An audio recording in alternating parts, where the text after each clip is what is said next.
Oh, good morning po. Nagmi-meeting po sila. Kwento sa nakaraang buhay. Ayan. Pwede? Ano yung gawa mo dyan pangkasal? Yung hindi natatanggal yung belo, ha? Ayan. May meron pa tayo mainit. Oo, nagpapamulo na. Tapos sabi niya, Ate Bes, Alam mo istorya nung kay Nanay Selena, nagpira kami. Araw-araw meron kami sa umaga. Kasi tinda nanay niya gano'n eh. May almusal kami. Liligawan sila ng Oo, dumadating. Wala namang binibili si ate dahil nag-almusal na kami. Nandito po kami sa barangay Kalubkob, ano? Merienda. Silang. Merienda, meron kami lagi. Silang Cavite. Yung throwback na kwento. Ate. Ay, history ng mga matatanda. Kasaysayan ng mga bata. Hindi mo naman ako bibili ng pag Ayan. Sandali, magpakulo. Wait lang. Ayan o. Yung pala. Itong isa naman po, busy-busy sa kanyang negosyo. Ito po, si Sheila. Ayun, kumuwi na yun. Tulay si Selly. Oo, dun sa Ano po? kaibigan niya. Kanina ko pa sa naririnig yung kwento nilang yung mga hold nila. Kasi nga, siya yung Dati din nga kasi ay. may gusto. Gusto niya talagang ma-rape. Oo. Nagpa-rape siya talaga. Tapos munta sa nanay niya. Sabi niya, ano? Pati- Bakit kita Pamali mag-bulpose yan, nakakaiya. Pag-vlog ka lang. Oo. Tungkol sa pag-aasawa naman ang topic nila. Ito sa isang kapatid nila na ngayon nakatira na po sa simenteryo. Matay na, pinag-usapan pa. Ayan, kaya nga throwback eh. Ang dami ka experience niya. Ayan. Ito sa atin.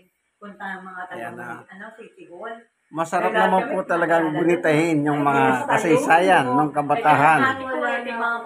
Na pamisan-misan. Nagsisinuri siya.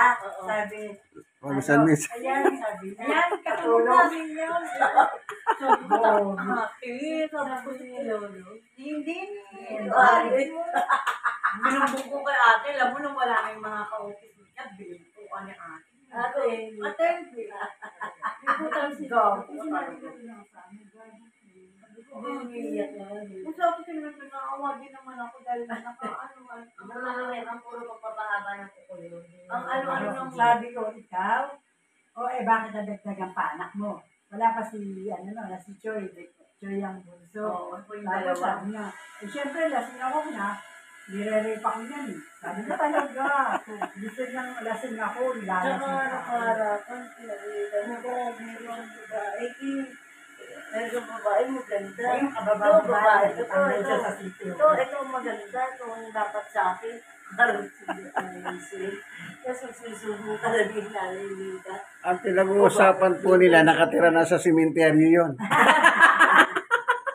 Wala, hindi na makakaano yun, apila. Hindi na po ayan, sabi ni Sheila, hindi na makakapila. O sige. Nanay Sel, kapag kakwentuhan, Nanay Sel, ikaw pala ha. Pero kahit ganun yung So, May style naman si ate. dito muna tayo. Ayan, nagkwentuhan sila ng throwback. Ayan.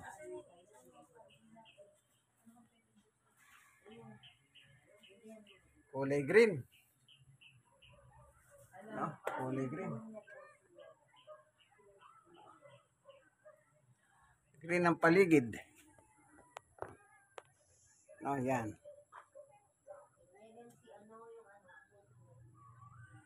Po, sige, hanggang dito na lamang po, itong aking munting video. Na napakasarap talaga pong alalahanin yung mga kwentong nung kabatahan nyo. Bumabalik, Sige po, ito pong inyong kaibigan, kay Jesus, Brother Manny Bautista. God bless us. So, lagi nyo tatandaan, uunahin nyo po ang Panginoon Diyos. Wala na pong gagaling dyan. Amen. Amen.